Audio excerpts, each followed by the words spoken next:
Welcome to the Essential Self-Care Podcast, where we talk about all things self-care for those of us who are, let's face it, too busy for self-care. It's time to bring that same compassion that you offer to everyone else in your life to yourself as well. In this podcast, you'll hear real-life stories of how self-care transformed people's lives as they were going through life's storms. You'll learn practical, actionable tools to begin the self-care journey yourself as well. Because like I always say, small changes make a large impact. I'm your host, Dr. Sheetal Ajmani. I'm a physician, best-selling author, and the founder of Radiant Living Institute. Through my signature program, Reclaim Your Radiance, you'll reclaim your worth, renew your energy, and restore your happiness in your life, career, and relationships. To get started, download your free guidebook, 6 simple yet powerful steps to create your radiant life at radiantlivinginstitute.com. Quick disclaimer before we get started, the information in this podcast is for educational purposes only and is not medical advice. Always seek the advice of your own medical practitioner and or mental health provider about your specific situation. Now, let's get started. Today, I'm excited to welcome Dr. Monisha Vasa to the Essential Self-Care Podcast. Dr. Vasa and I have been connected for years now, and she is truly a remarkable woman, physician, poet, and friend. She bridges years of being a medical doctor and psychiatrist with years of writing as a therapeutic tool to support individuals in creating a peaceful, meaningful, and inspired life. It is with this intention that she offers her professional services to anyone looking to reflect on their own personal calling and how to live out that calling with mindful, self-compassionate presence. Today, Dr. Vasa is going to share a bit about her self-care journey. Welcome to the Essential Self-Care Podcast, Dr. Vasa. Thank you so much for having me. It's such a pleasure to be here. Yes, I'm so excited you were able to join us today. And Dr. Vasa, I'm curious, can you tell us a little bit about an instance in your life where self-care became no longer an option, but an absolute priority? And then what sort of tools or modalities did you turn to at that time? That's a great question.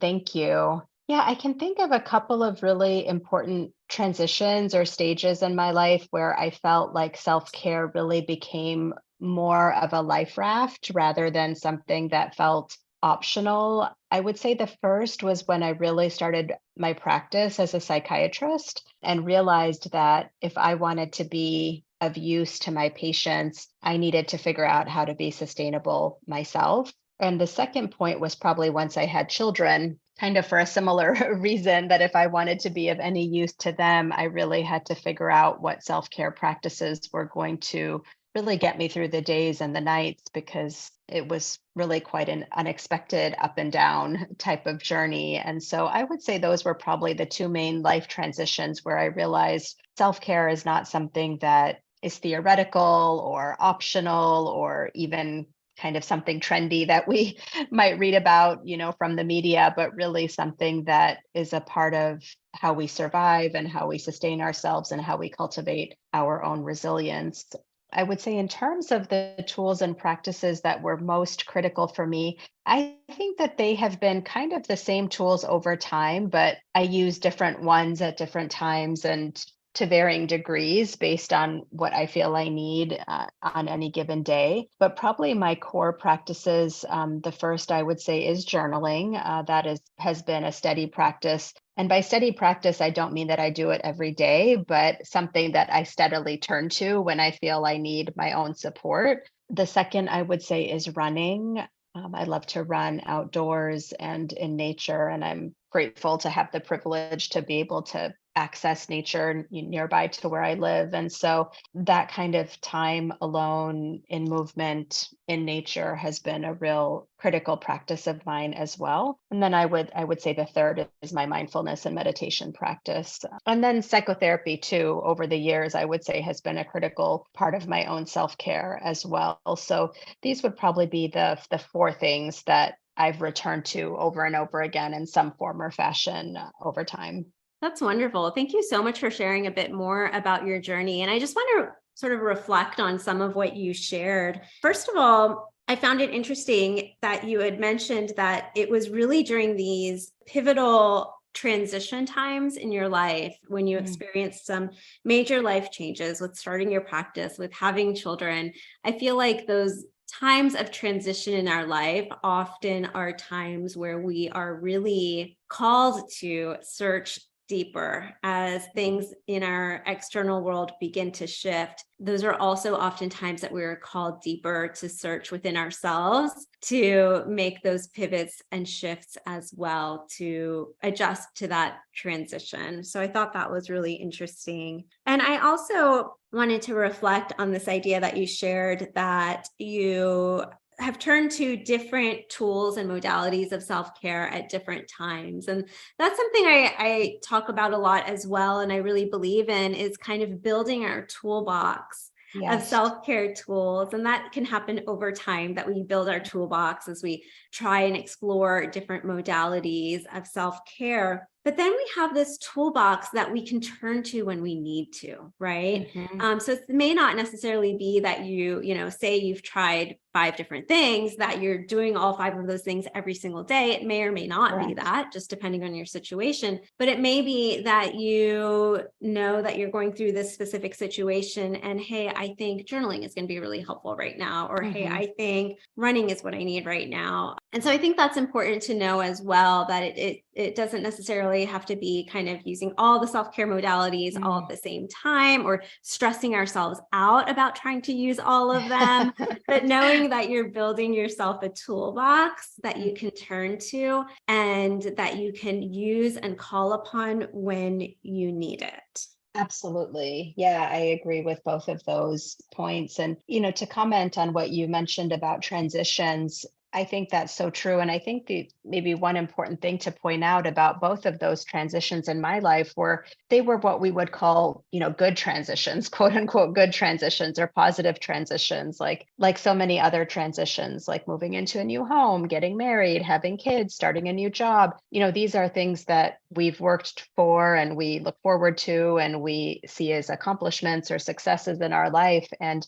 it can be really helpful to remember that even positive transitions can still carry many layers of both loss and stress within those transitions. And so sometimes we can be a little bit caught off guard by that. And so turning to our self-care practices often gives us a space to reflect on the complexity of those transitions and what are we losing? What are we gaining? What does that mean for us? What are the significance of these transitions? And so I think sometimes we think, oh, this is just going to be a really fun, light, positive thing that I've been looking forward to for years and years. And we can get a little bit caught off guard by the emotional intensity that comes along with those and the need to actually lean into those practices. So it can be really helpful to remember that even those quote unquote positive transitions can stir up a lot for us emotionally as well as physically, and that self-care can be especially critical during those times. And yeah, with I think regards to that's a great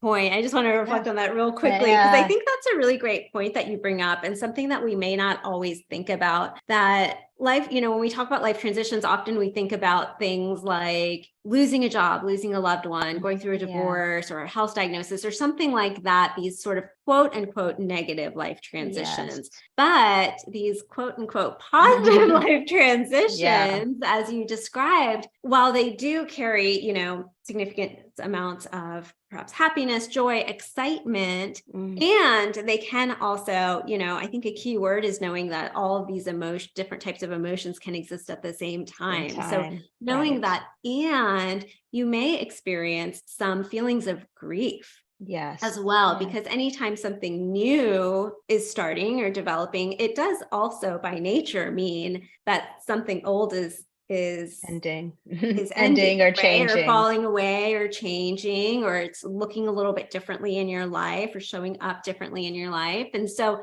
knowing that that can be part of the process, and like you said, a lot of times we can feel caught off guard, like, hey, and maybe even judge ourselves for that, of feeling like, hey, I'm going through this experience that everyone says I should be so happy, but why am I feeling this sense of loss or loneliness or emptiness or whatever it may be, of grief, and just knowing that both of those can exist at the same time, even during these quote unquote positive life transitions. Absolutely. Yeah. And I think with the more challenging moments in our life, like you said, a diagnosis or losing a relationship or loss of a loved one, in fact, some ways it's easier to actually organize emotionally around those times because we expect the challenging emotions. We can solicit support. We often realize, like, okay, this is going to be a time where I need to shore up my support systems, my mental and physical well being, because I know this is going to be a difficult time that's ahead of me. Whereas during these other types of transitions, we don't necessarily organize around them in the same way. And as you said, we can often feel so many conflicting emotions and then also feel guilty or confused as to why we feel that way. And then on top of that, usually times of transition are a little chaotic. Things are in flux, whether that's our physical location, our sleep, our overall lifestyle, our routine.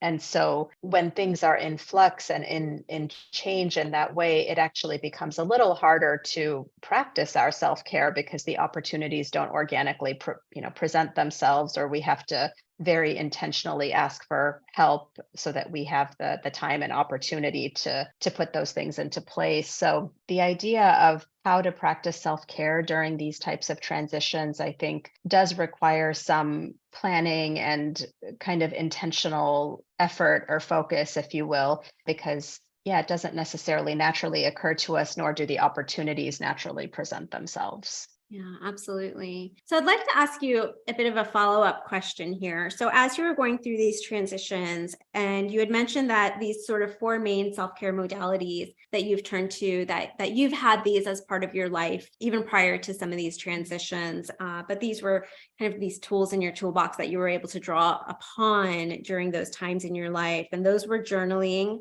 running outside in nature, mindfulness, as well as therapy. I'm curious, during those time frames, even though you had these all within your toolbox, what did you find challenging about turning to those self-care modalities when you were in these situations of life Mhm. transition? Yeah, I mean, I think it's a great point because I think a lot of the popular conceptions around self-care, I think, are often that it's a little bit self-indulgent, that it's something about, I think the way that it's framed in the media, kind of girls' night out or bubble bath, or, I mean, I think that this is often how we see self-care portrayed. And I think that actually leaning into our self-care practices can be challenging for a variety of reasons. One, we have to create the time and opportunity somehow. So, I mean, I've had the privilege of at times having help, for example, having family support or having a husband who steps in to kind of pick up some of whether it's, childcare responsibilities or household duties so that I can then take 20 minutes to go for that run, or I can take 10 minutes to go and sit, in meditation. There are certain things that I think really are a privilege to have, even those opportunities in place to begin with. Like I said, even the privilege of being able to access nature in a safe space outside of my home. But often too, creating the time has meant really kind of sacrificing other things. I mean, to be honest, to run or to journal, I do wake up probably an hour earlier than I would prefer to wake up. I mean, I'm tired. I don't necessarily want to wake up at, 5 or 5:30 in the morning, but I do recognize if I can make that happen, the rest of my day does tend to go much more smoothly. But does it mean that I am kind of squeezing it a little bit into sort of the battered bookends of the day, early morning or late at night when there is some degree of exhaustion? Absolutely. And then also, I think the other challenging part is that sometimes, self-care does mean that we might find ourselves coming face to face with certain emotions or thoughts that are difficult to experience or navigate. When you're journaling, there's a lot that could come up that you're then looking at the words on the page and being like, wow, I didn't really realize I felt this way. Or, wow, I just identified something in my life that needs to change. And that's going to be a little bit tricky or complicated. And so we do find, I think, especially with self-care practices that maybe offer more contemplation or a little bit more reflection, that there might be challenging emotions that arise and that we need to over time also develop ways of sitting with those emotions and tolerating them. So yeah, I would say there have been times that I didn't necessarily want to journal because I knew, I'm like, I don't really think I want to think about that right now when what I know is going to come out on the page. Or, sometimes when most of the time when I run, I prefer to run without music or not listen to anything, just to, be with myself. But sometimes I'm like, no, I think I actually need a little distraction right now because I know whatever's coming up for me emotionally is going to be challenging. So I think this idea that self-care is all about kind of self-indulgence and, pampering. And I think sometimes it can be portrayed as a little bit frivolous, whereas I think for some of us, the practices that do offer us relief and that feel meaningful at the same time can also be challenging, whether it's actually figuring out how to make them happen on an operational way on a day-to-day basis, or two, dealing with what actually comes up when you're practicing those tools. Yeah, absolutely. Those are all such wonderful points. And I feel like we could go on and on talking about this. I just want to reflect on one thing from what you shared. And that is one thing that came to me as you were describing that, is that self-care really is taking that time to connect with yourself, right? You're caring for yourself. Mhm. You are truly connecting with yourself. And in those spaces and modalities that you described, the journaling, the running, the mindfulness, the therapy, all of those modalities, you are connecting with yourself and taking time out of kind of the busyness of your day to do so, which so often we tend to not do. We tend to stay distracted in our day-to-day life. And so in those moments, yes, sometimes these unexpected things can come up, but also thinking of it that this is that time to care for yourself, connect with yourself. And like you said, sometimes those things that are coming up are giving you messages to pivot in some way or to process something, which ultimately then helps you to more intentionally respond to situations in your life, as opposed to coming in a very reactive state. And I also like that you mentioned, sometimes you'd go for a run and you just knew, well, maybe right now I do need to be a little distracted. And what I like about sharing with that is that sometimes intentional distraction can be Correct. helpful Yes. as well. Absolutely. Yeah. I mean, there is no doubt a role for distraction, especially when we're using it with awareness and wisdom, And so, yeah, there have been plenty of times where I'm like, I know that I would probably that the best use of my next half hour would probably be to journal for that time, but you know what? I'm actually just going to watch a show on Netflix because that's where I'm at right now. And all of it is about the awareness that we bring to it ultimately, right? It's like the recognition that like, okay, right now this may not be the moment that I'm ready to kind of do a deeper dive into my emotions, but I just need something that maybe is a little bit more surface and distracting for now. And then there's going to be another time where I really do know I need to lean into that process, and then it's going to ultimately be more helpful for me to take that run or to journal. And so, as you said, the ultimate guiding intention or principle is one of kindness and care and connection with ourselves. And so we really are trying to minimize being rigid with our practices or being dogmatic about how they need to look, or becoming self-critical if we don't do them in a certain way, because we have plenty of other places in our life where we can do that. These are supposed to be the places that are a respite from that mode of being in the world, And so, yeah, sometimes we can be like, oh, I journaled 8 days in a row and then I missed a day, and then we sort of throw it all out the window. It's like, no, it's perfectly fine to do it for a few days and then to not do it for a few days and then to return, or to scribble a sentence on a napkin, that counts too, or to type something into your phone, that counts too. So just really small, flexible, kind steps. Those are sort of the guiding principles, no matter what your practice is. Those are the guiding principles that we would want anyone to approach a self-care practice with. Absolutely. And I think that is a beautiful point and insight and takeaway for us to wrap up this episode with. Thank you so much for being here. It's always such a pleasure to chat with you. If anyone wants to learn a little bit more about you and the work that you're doing, where can they find you? Yeah, absolutely. Probably the best place is my website, which is just my name, monishavasa.com, or my Instagram, which is my handle is Dr. Monisha Vasa, Dr. Monisha Vasa. And that's probably the most central place to find my different activities and offerings and things that I'm doing. So yeah, would love to connect with anybody in your audience who wants to find out more. Wonderful. Thank you so much. And I'll include those links in the show notes. Thanks again for being here. Thank you so much for having me. Such a pleasure. Thanks for listening. If you enjoyed this episode, be sure to subscribe, leave a positive review, and share this episode with someone you know. And remember, your free guide, 6 simple yet powerful steps to create your radiant life, is waiting for you at radiantlivinginstitute.com. Download it today.